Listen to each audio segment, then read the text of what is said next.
This episode is brought to you by Studiosity. What does it mean to be an educated person? In 2026, degree value is at risk. Not from AI generally, but from student dependency. This reliance has eroded trust, trapping the sector in a culture of suspicion.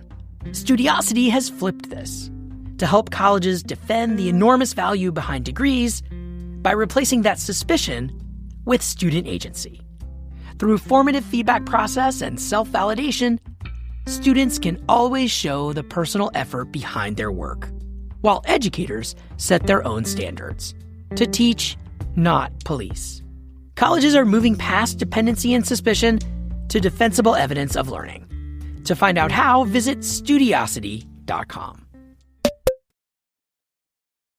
The world of work is increasingly full of robots. That is, many companies are starting to replace human workers with some AI agents in white-collar jobs. What does it feel like to work with these bots? I mean, what if your coworkers were a bunch of AI agents? And your job was to assign tasks to AI bots instead of human coworkers? And what if your boss was also a bot?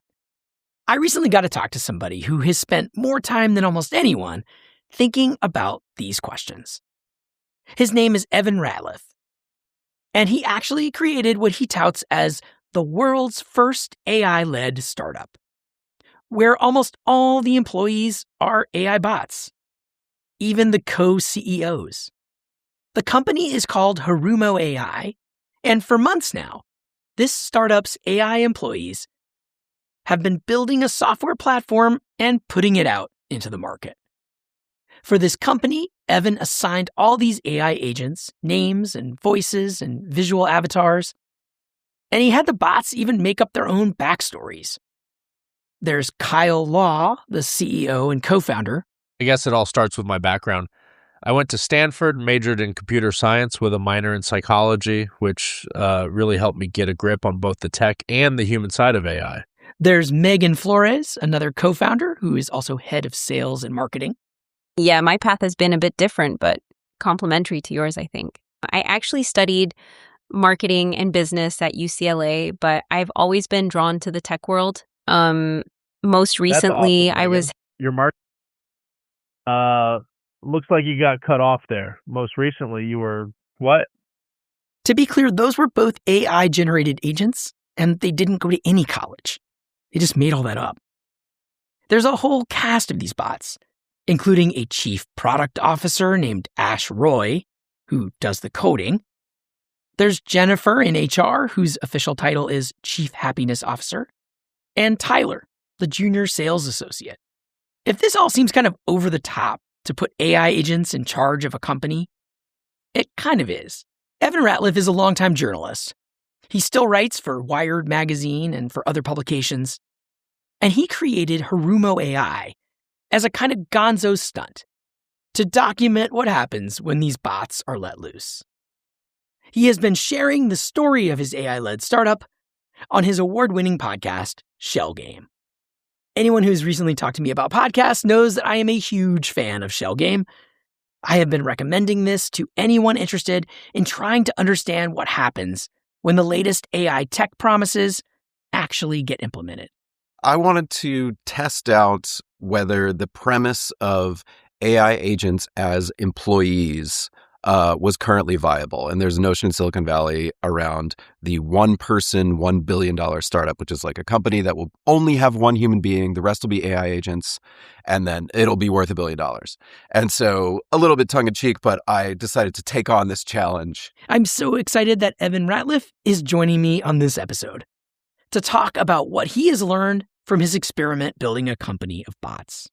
So we started the company from scratch last summer, built out the products, also built up our whole corporate culture. We have, Slack, we have email, they have the ability to make phone calls, video chats, everything. And I wanted to sort of see what would happen if I really sort of created this one human agent-driven environment. As I listened to Shell Game and heard Kyle and Megan and Ash attend Zoom meetings and write Slacks to each other, and even talk about what they imagine they might do on a company offsite, I realized I had all these questions for Evan about what he thinks that educators should do to prepare students for this future of work. Basically, what can professors and teachers do to prepare human students for this bot-filled world? Welcome to Learning Curve, where we look at how education is adapting to the age of generative AI. I'm Jeff Young, a longtime education journalist. For this week's episode, we explore how to prepare students to join jobs where they might have AI agents as coworkers. First, we're going to hear the rest of my conversation with Evan Ratliff. And then for the second half, I visited a campus near me and talked to 3 students who are about to head into this changing world of work to get their thoughts on all these issues. I found they had some strong opinions about all this. Okay, so when I connected with Evan, I wanted to start with a particular moment in the Shell Game podcast. It's when this AI-led company decided to bring in its first human worker, an intern. In the end, they settled on hiring a woman named Julia, who I would guess is just a couple years out of college herself. But what was it about Julia that you and the bots were intrigued by when you were sort of brought on this first human employee? Well, we advertised a job on LinkedIn for basically a marketing and social media intern, someone to post to social media, because one of the things that the AI agents actually struggle to do is the company's social media, because they get, if you ever use one of those CAPTCHAs, they can't do the CAPTCHAs very well. By intention, that's what the CAPTCHAs are for, to stop bots. They can't prove they're human. Yeah. So but on some networks they can, but on some they can't. So they kept getting kicked off. So that was part of the reason. But I also wanted to see how would someone else experience this? I'm experiencing working alongside these things and having all of these sort of chaotic moments, and how would someone else experience it? So we put up this job description. Hundreds of people, signaled their interest in it and sent their resumes. And then I had the agents sort of organize the resumes and then conduct these interviews, which were video interviews done by a video avatar that's the highest end of the market. It's reasonably human. You can tell that it's not human, but it's pretty good. It's surprising how quickly, how better it gets. And people did the interviews. And part of what I wanted to show was this is happening right now. This isn't some, for people who aren't on the job market, they probably don't realize that if you apply for a job, there's a decent chance that you will be screened. I mean, a very high chance you'll be screened by AI. There's a decent chance you will have to do an initial interview, usually just a chatbot, not video, with an AI agent that represents the company. And so... yeah, where you're doing a video recording that maybe a human will review later, but it's conducted by bot. Yeah. And a lot of what we do on the show is sort of whether you find this horrific or you find this somehow positive, some people think it's good for various reasons, we're just trying to show this is, you say, this is what this feels like.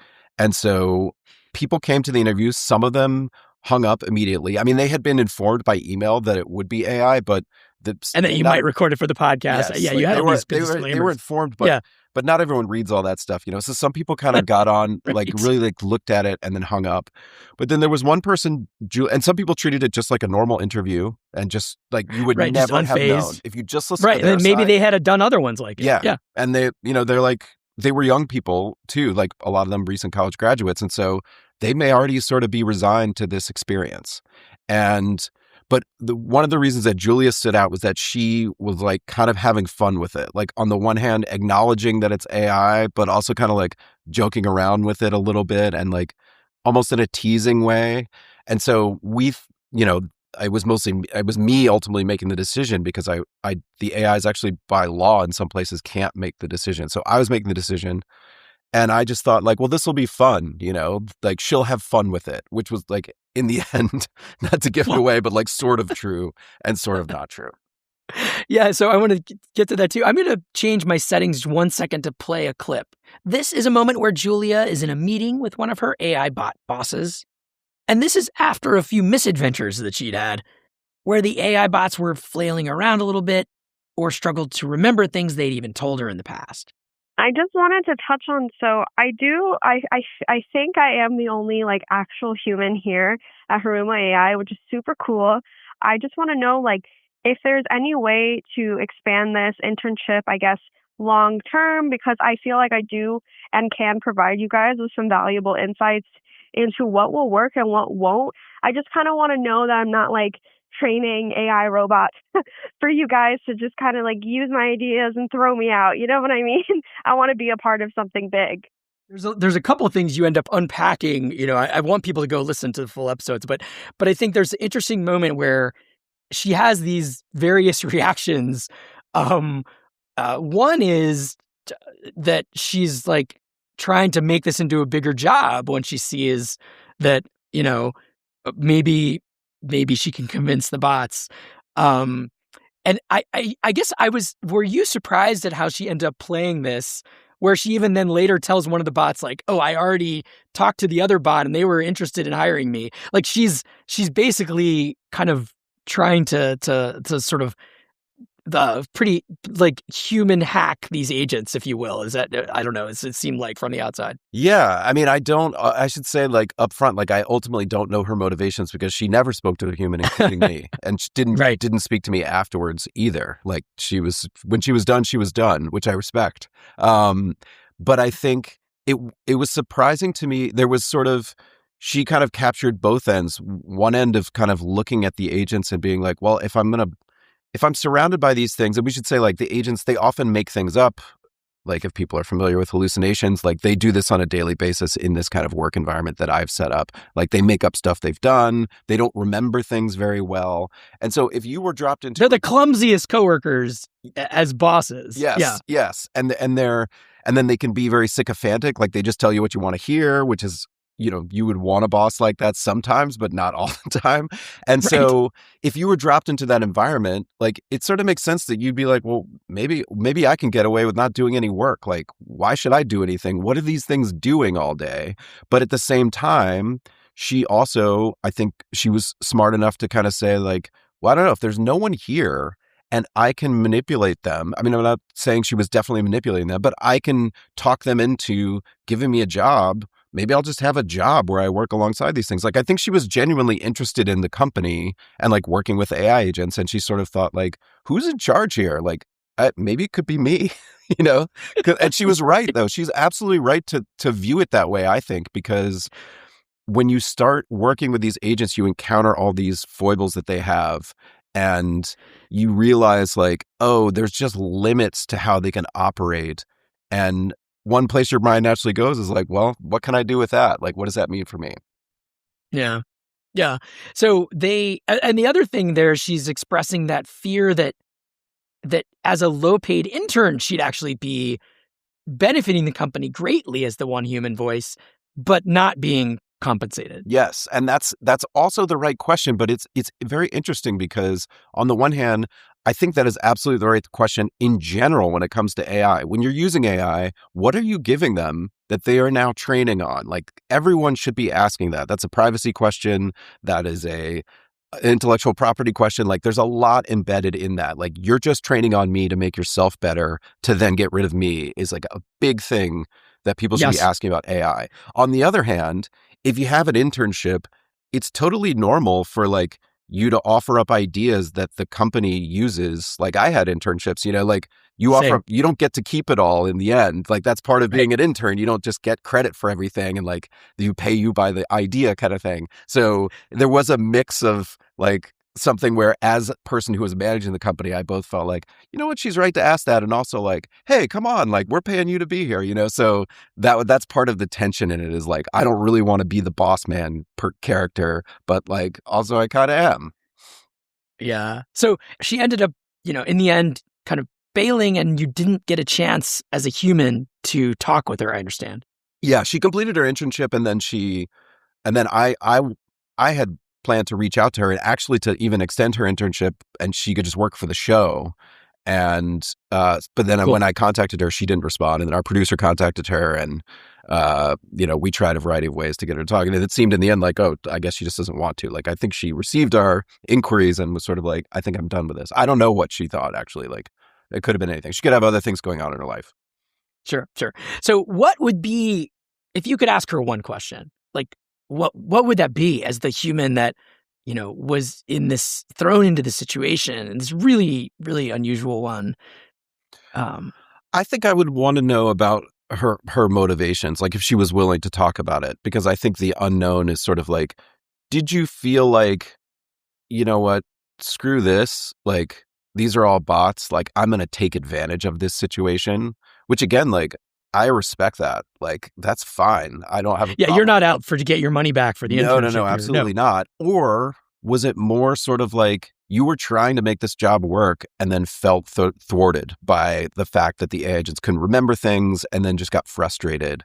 And like if she were willing to kind of like unpack that for me, I think that would be really interesting, because that's ultimately like what I wanted to find out. And we sort of left in the show like to speculate about which of those things really happened.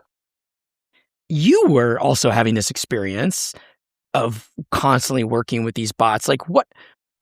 Did you in the end feel like that there was a world where humans and bots would be coworkers? Like, are there so many of these things you mentioned, like hallucinations, sycophancy, that their role will be maybe a little more limited than the advertising pitch from Silicon Valley? I mean, this is a very big question, but like, what did you come away with as far as like, especially compared to where you started? Like, where are you kind of landing right now after Harumo AI? I mean, I think my general takeaway is that yes, it's all less than is being pitched, advertised, hyped, however you want to put it. I mean, that's partly because like you have people making AI employee software, or like they're just, bots that they're going to send into these companies that are sort of like, 22-year-olds who have never worked in a company in their life. And I think a lot of the people making them view an employee as just like a kind of bundle of skills. Like they make spreadsheets, they go on Slack, they do this, they do that. And if you can make an AI agent that does all those things, that's an employee. And it's like, that is not what makes up a person inside of an organization, that their role, because your role also involves a lot of connecting with the people around you many times. I mean, not every job is different, obviously, but in many jobs. And that piece of it is the piece that's kind of missing, like any sort of like emotional intelligence that would allow someone to sort of like function properly in an organization. Now, my big argument about all of this is that the fact that it's not good enough will not stop companies from using it. So I do think it falls way short currently of what is being sold. On the other hand, I think people are buying what's being sold. So in some ways, it's kind of like the worst case scenario, not to be a downer, that I think companies are like adopting this stuff wholesale without actually knowing the efficacy, without knowing that it actually will improve their organization. So you've seen some kind of like stop-start already where companies will be like, we're laying off 300 people because of AI. And then like quietly 6 months later, like we hired back 300 people, because they couldn't get it to do what they want, which is not an argument that the technology is not extremely powerful and can do, frankly, unbelievable things. And in the show, I try to keep coming back to like, I'm shocked that it could do this. I'm shocked that it could do that. On the other hand, like if you're talking about it as a human replacement, you're just going to get yourself into trouble right now, because they're also like chaos agents. They create chaos through a variety of means, including making stuff up all the time. Right. Yeah. And in other words, the labor cost, the low cost labor lure for companies is so big that being as good as a human is not the bar they're going to use. That if it's somehow like the bar is so low that it's going to be tough for some of these existing, like the other humans may have a challenge right now. I mean, yeah, that's my concern. It's like your company, you work in a company, and this is what the show is sort of meant to be about. Is like almost like the person next to you gets laid off, and then suddenly it's like Bobby, which is just like a version of ChatGPT who's like doing their job, and you are dealing with that all day. You're having to have conversations with it, and like it's amazing. Like it can create a spreadsheet much faster than the person who sat next to you before, but also when you ask it to do the most basic thing, it like goes completely off the rails in a way that no human ever would.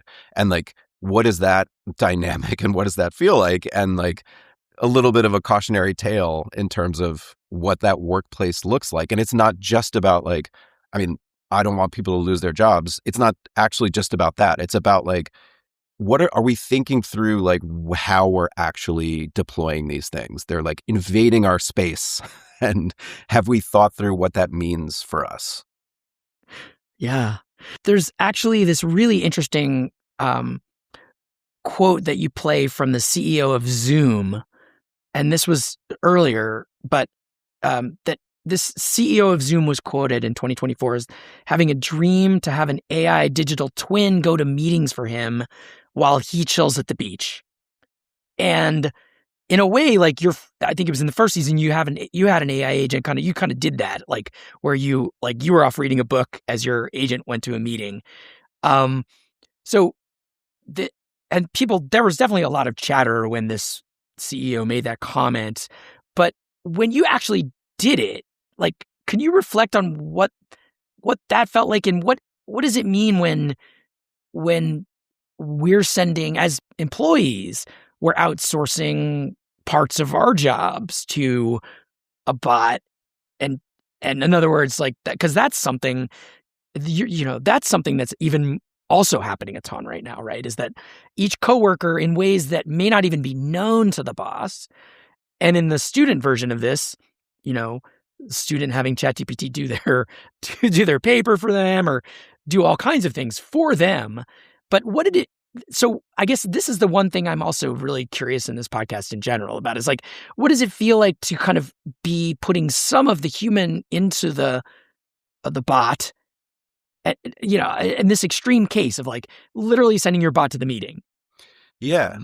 I mean, there's a couple things. I think what does it mean is the right question. That's the question I'm always kind of like trying to reflect on, or at least like raise, and I think when it comes to sending it to a meeting, to me, the question is sort of like, well, yes, I also feel that. Like, I hate meetings. Like, no one hates meetings more than me. I work by myself entirely, so I don't have to go to most meetings, But when the CEO says, I'd rather send a digital avatar, digital twin to a meeting instead of me, like, well, what happens to the other people in the meeting? Do they get to send theirs, or is it just for the CEO? Like, we all have to deal with your digital avatar, your digital twin while you're at the beach and all of us are in the office talking to an AI? Or is it like we all send them? In which case, like, what's the purpose of the meeting exactly? Like, and so you get to this other level of like, okay, if you can replace things, it's one thing to sort of like replace a task that is maybe a repetitive task, or maybe just the AI does it better and you're using the AI as a tool to do something that you know how to do, but you can do more efficiently. That obviously exists. People are doing it, as you say, like people are doing it on the sly. But it's different to replace your communication with your colleagues with an AI. Like, that is, to me, a categorically different question. And it raises an issue of like, what is the purpose of this workplace? What is the purpose of these meetings? Why are we talking to each other? Because if you can just send them to do it, it kind of implies to me that like it was kind of a BS thing to begin with. Now, the CEO of Zoom wouldn't say that. He would say like, I'm just stretched too thin and like I have to make all these decisions. And so I can just gather information. He's got a whole thing around it. But to me, I think it calls into question a lot of that. And I think it hopefully, the hopeful side, not to go on too long on this question, but like it could bring us back to a place where people are like, oh, actually, that's the part I want to do. Talk to my colleagues. Like, maybe in an ideal world, if it did make you more efficient, it would give you time. And the question is, how do you use that time?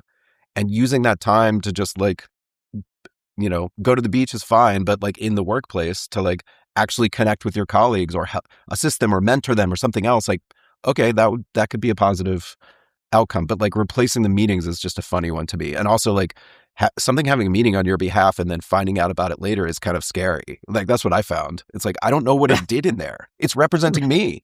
What did it say?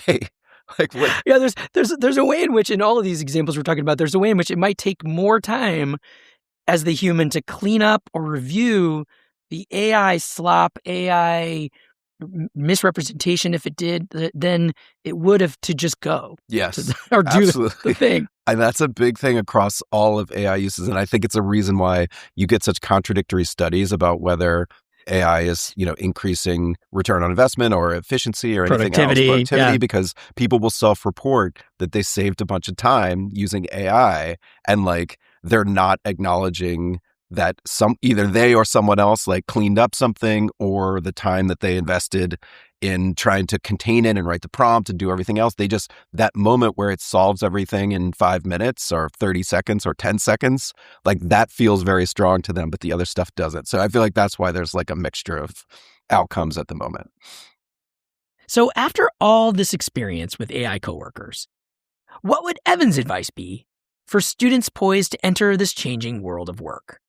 If Evan were teaching a college class right now, what advice would he give his students?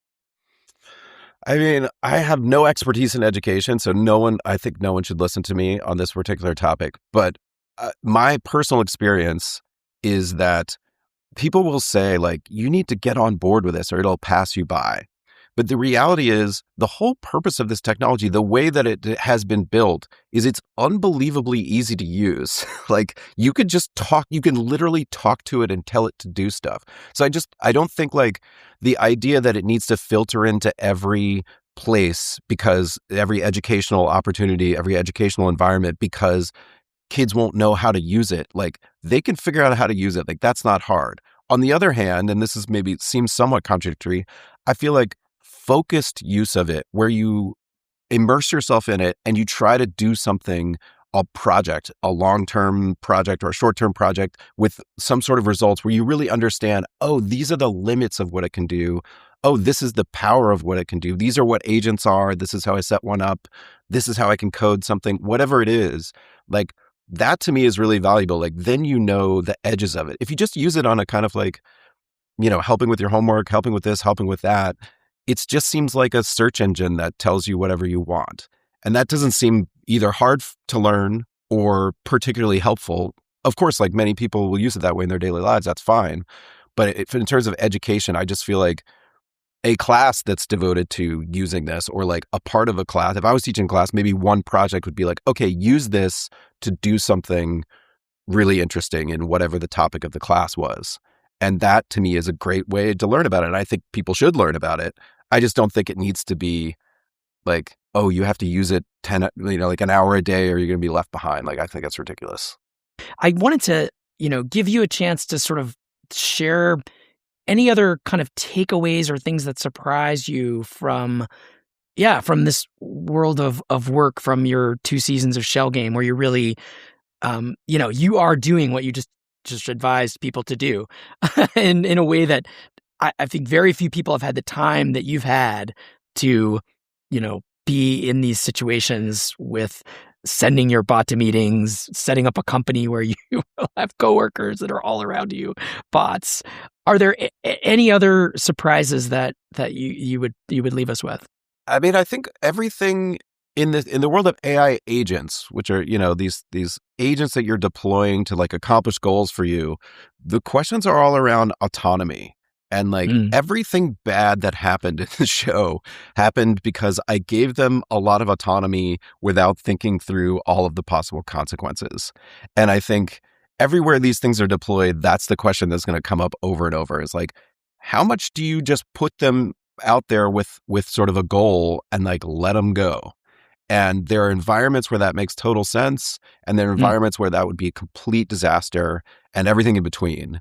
And I think having the right amount of control is going to be like a big question in like all facets of this. It's like figuring out like, how can I use this powerful technology but also remain in control? And also like, how can I outsource things to it while not like losing my entire brain to it, with like being able to still do stuff of my own? Because I felt that temptation too. It's like, I wanted them to do everything at a certain point. Like, why should I have to do anything? Like, they have all these skills. Like it's alluring to say like you could build $1 billion company with just setting it all up and pushing the button. Yeah. But then the question is like, run. What's the point? $1 billion is great. But like, also you get to this sort of like existential point of like, what is it you want out of life? I often get there with these things, which is like, I don't know. I have goals in my life and things that I enjoy doing, and I don't want to outsource the work that it takes to get better at those things to a bunch of bots. Like, that's not an outcome that I'm looking for. So I think it's just a constant process of figuring out where the technology is, but also like, what do you want out of it? Like, don't listen to what they're telling you it has to do for you. Like, what can you get out of it? Yeah. It seems like it all just reduces to skills, like you mentioned earlier, employment. When there's, it seems like the message from higher ed for a long time now has been like, go find your purpose, enroll in X university because you can make a difference. And it seems like that is not what I hear in these pitches and in this, in some of the, this idea of setting up a company where you are maximizing efficiency by surrounding yourself with, skill bots. Yeah. And it's hard to tell which way it should go. Like, maybe the university, maybe it should be more that way. Maybe it should be pushing harder into just like philosophy and, ways of thinking about the world, because many of the skills maybe can be done by AI agents. And certainly that's a view. I think like critical thinking will always be valuable. The ability to like actually like have discernment about information will always be valuable. And having knowledge about a particular domain will always be valuable. Like, of course, things change and like there are doomsday scenarios and everything in between. But I just think like, especially right now, like being able to smartly deploy a new technology is an advantage in your life over sort of like letting it wash over you. And so I feel like the best thing to do is like to try to figure out what's going on and work from there. This conversation naturally led me to wonder what it would be like to be a college student who is facing this kind of job market with AI in the mix. So what do students think of all this? How would today's graduates react to a situation like the one Julia found herself in, where AI was suddenly their coworker and even their boss? Stay with us. This episode is brought to you by Studiosity. As AI reshapes higher education, every leader needs to be asking right now, is this AI tool, or any tool, building capacity or just dependence in our students? Georgia State University recently put that to the test. Their impact study showed that when students use Studiosity, DFW rates dropped from nearly 39% to just 8%. And this isn't just about better grades. It's about valuing the thinking and writing process as much as the validation of learning. Studiosity rejects the culture of surveillance that has turned educators into police. For a model that focuses on formative process, student agency, and teacher choice. Move beyond the detection age, back to defensible evidence of learning. Visit Studiosity.com. That's Studiosity.com. Now back to the episode. On a recent afternoon, I visited the University of St. Thomas, a private Catholic university in St. Paul. I headed to the main library and set up my recording gear in a podcast studio they have there, because I wanted to hear what students think of all this and what they're doing to prepare for this working world that might suddenly have bots in it. I had arranged to speak with 3 students who all recently took a new course here about AI ethics and philosophy. These students all had very different majors. Dominic Adkins is majoring in accounting with a double minor in philosophy and theology. He's a senior, and he has already secured a job when he finishes up his studies in just a few months. So I have a job with a Big 4 accounting firm waiting for me. Hopefully when I graduate, it's got to finish strong and make sure finish strong. Dominic has already seen firsthand how much AI is becoming a part of his profession. So my previous internship this past summer, I used multiple AI tools to assist me in my work. So there were certain tasks where it would be tedious to manually. There were tick marks. You got to match the tick marks, make sure everything ties together. So you just had AI find all of the instances in a document that have the tick mark T next to it, and then make sure that they actually are the same number. And so the AI matched it matched the tick marks without me having to, but it would also make mistakes fairly often. So I didn't feel too worried about that. In other words, in a way, like if it's making mistakes, that's some job security, is that what you're saying? It felt, yes. That gave me a sense of security for sure. But Dominic says he feels a kind of clock ticking as these AI tools quickly get better and better. He's reading headlines about big firms cutting entry-level jobs as AI does more of the routine tasks. And so he's in a hurry to get as much experience as he can while he still can. So I'm graduating in 3 years from college, which, I think AI didn't play a part in my decision to graduate in 3 years, but I get to be in the workplace one more year early than the people my age. Hopefully it'll allow me to get higher up in an organization before, if AI does take entry-level jobs, it'll allow me to get out of the entry-level job sooner than if I had taken 4 years. So that's on your mind? Yeah, that's certainly on my mind. Yeah, I'm super grateful that my high school prepared me very well for getting some of the generals done.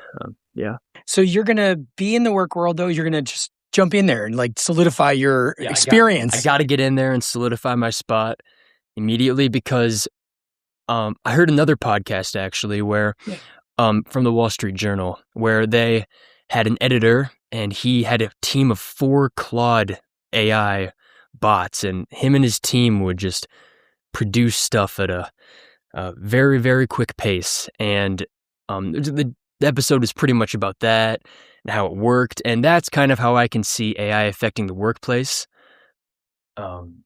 Just basically what I'm seeing there is a combo of like one human working with bots. So it's not, so somebody got replaced, but you're the boss of bots. Yes, pretty much. And that's the way I can see this going. Just like the internet and internet, just for simple terms, kind of eliminated some really entry processes within an organization that just became automated. I feel like this is the next step on top of that. Right. Does that make sense? It does. No. Okay.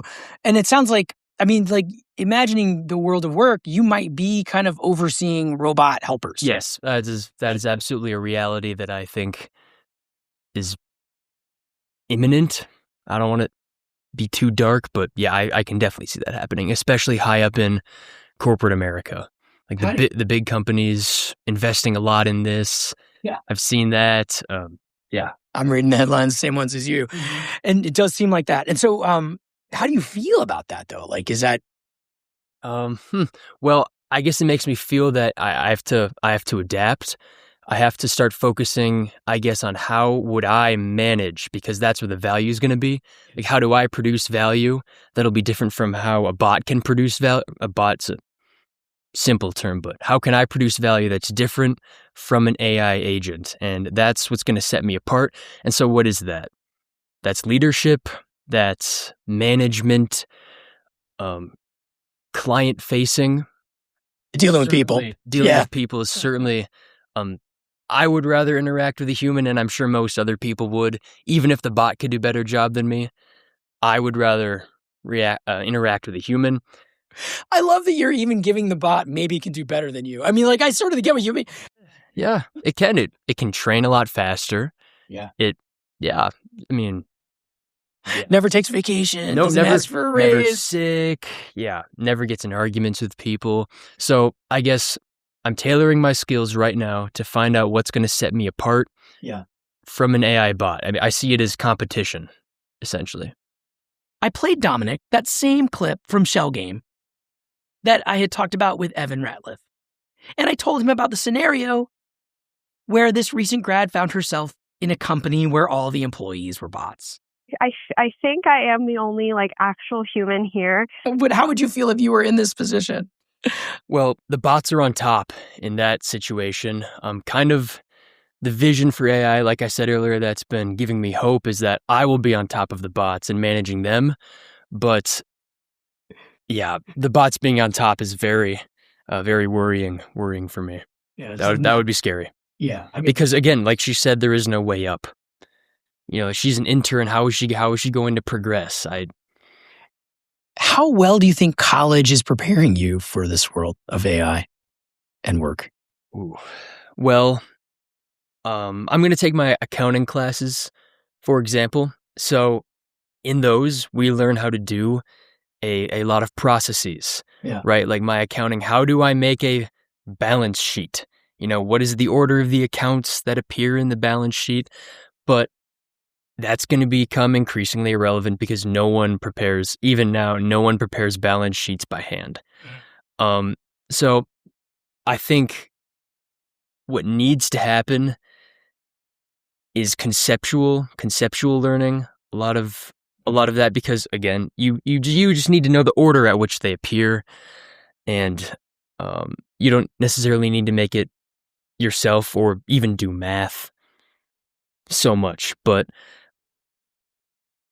I guess in my business classes, there hasn't been too much. Oh, this is a tough one.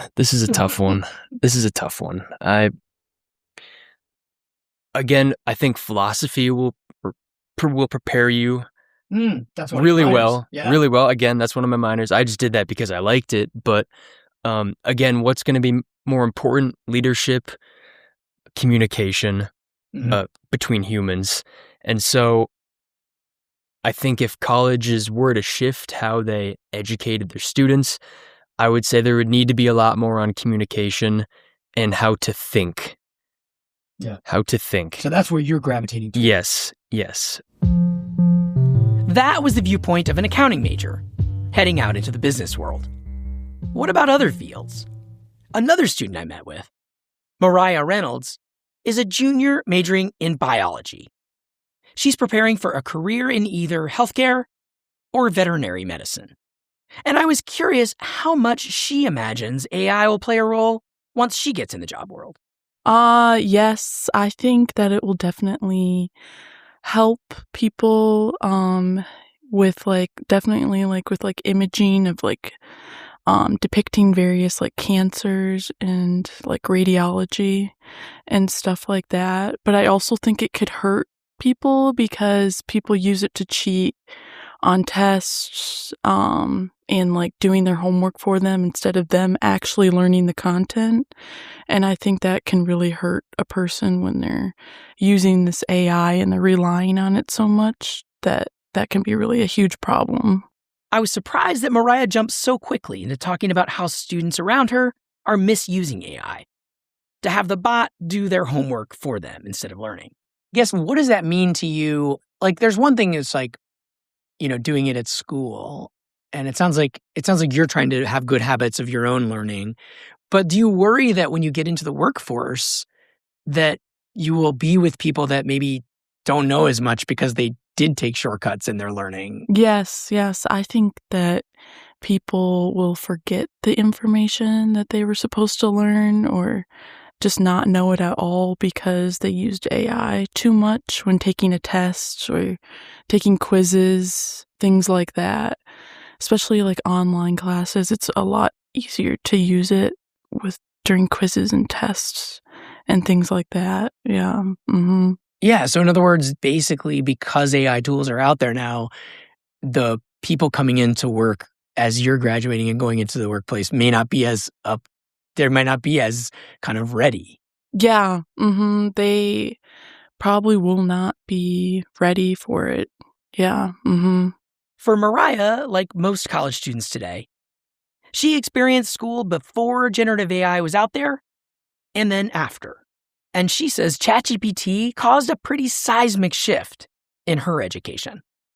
Even in high school, when it first came out, I took this writing class, AP seminar, and AI wasn't really a thing, so we all had to write and look up information. And the next year, the grade below us was all using AI.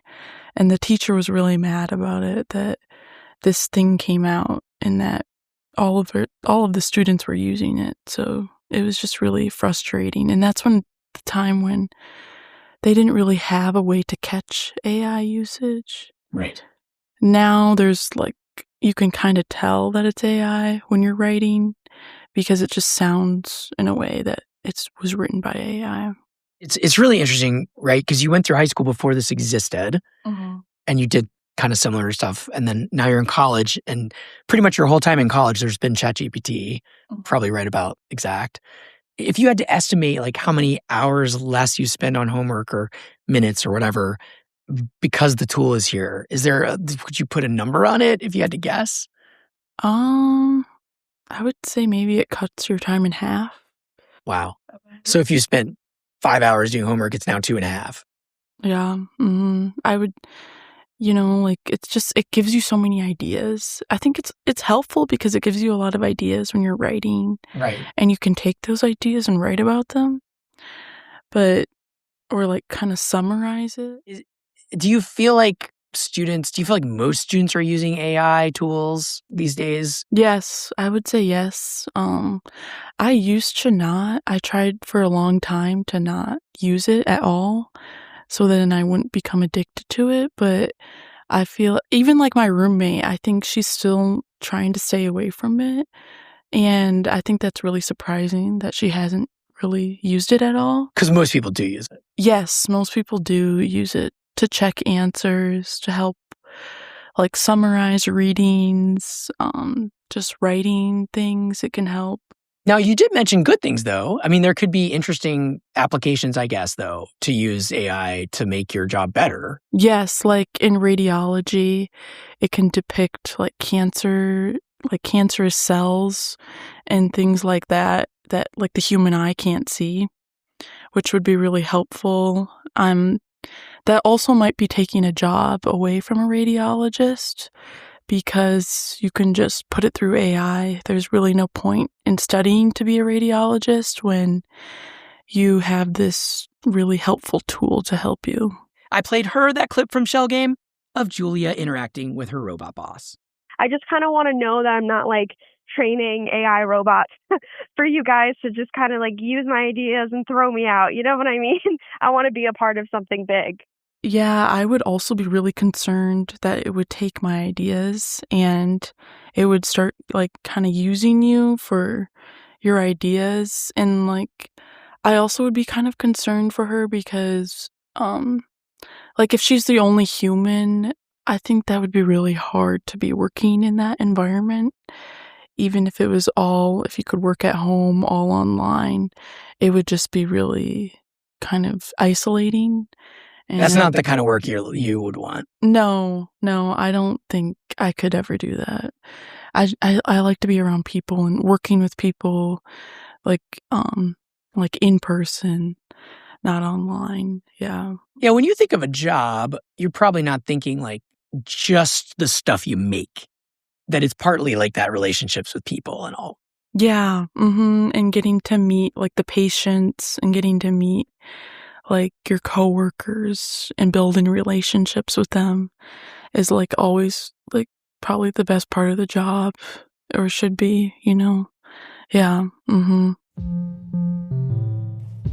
There was one more student that I was able to talk to who took that AI ethics class last semester. It turns out this student actually already graduated in December, so I guess he's not a student anymore. He is a recent grad. So I caught up with him on a Zoom call. He's living in Florida and preparing to apply for graduate school. His name is Daniel Dang, and he majored in chemistry. His focus is computational chemistry, so he's totally into the computer world, and he has plenty of experience already working with AI agents. And he says it's becoming pretty normal to work with AI agents in research. So my computational chemistry lab will have simulation, and in the simulation, there will be a lot of data to be collected and to be analyzed. So the AI agent will clear out the noises and will help me to set up some of the filtering necessary and also some of the directions that it will find helpful. And then I will take a look at it and decide if I'm going to take a look in that direction that is suggested. And what kind of discoveries do you think it's going to... I'm sorry, what's the... does it help get work done faster to have these bots? In research, it is a little bit different about working faster. In research, we would want to prioritize getting work like correctly, appropriately, basically. Because with agents, we already have like so much data, but the thing is we don't really have a way to filter out the noise. And the agent could sometimes help with that, since it will be able to like notice some small differences. Because in our simulation, the scale is relatively small. It's in the picosecond and nanosecond. So the agent will be able to help with that, and like normal eyes would not be able to. So we set some like guidance, and the agent will point out if they are interesting enough to look into. The AI bots that he works with, they don't have any nicknames though, or backstories. So with what the algorithms are working is, we basically set it to have no personality, and we just like working with an algorithm that speaks. You're not saying like, you're not naming it. Do you have like a name for it, like Kyle or? No. No. He said he's not worried about AI agents taking his job, at least in the near future. But he says that for folks that major in general computer science, times are tough. It's hard for junior developer to compete with AI, where the company thinks the AI is like already better than junior developer, which I think is not true at all. But that's the board of directors and the CEO thinks that way. Then it's like very unhelpful. Right. And so basically this idea that Claude Code can do the job instead of a junior developer, some people believe that, and so they're doing it that way. Especially the CEO, they believe in that. So, and of course, I played Daniel that clip of Julia from Shell Game. Would Daniel take a job where his boss was a bot? I'll say as long as I'm paid, I would not have too much thoughts about it. Even if my boss isn't like an AI, which like sometimes forget stuff that is unexplainable, he will still be my boss, technically. So he will still have authority over me. It turns out Daniel is dreaming of starting a nonprofit of his own someday. And he said he could totally imagine putting AI agents to work for him to help do things like summarize what his coworkers are doing to keep him up to date. As he talked through it with me, he sort of imagined that he would name his AI agent Angelica. So you would give it limited ability. You would basically it wouldn't be making decisions, really. It would report it to you to save you time. Yep. For the agent to make decisions, it will be very early at this stage. Of course, that is what Evan Ratliff concluded too. That it's still a bit early to put these bots like Kyle and Megan in charge, at least with today's AI technology. But who knows what's coming next? As I wrapped up my conversation with Evan, I asked him how secure he feels and whether he worries about bots taking over his job. Yeah, I mean, I worry like everyone. It's funny because in the journalism industry, like it's been troubled since I started almost. Like I hit the very end of like nobody was worried about anything at the beginning of my career. So it doesn't feel like the anxiety feels very familiar to me. It doesn't feel new. It predates the bots. Yeah, we got a lot of problems in journalism, and this is just the latest one. But I do think like what I have sort of like what I strive for, I always have, is to like try to be different than what the other people are doing. And like, I feel like that'll always be the thing for me. And like for a lot of people, it's like, okay, it's all going this way. Like, let's go that way.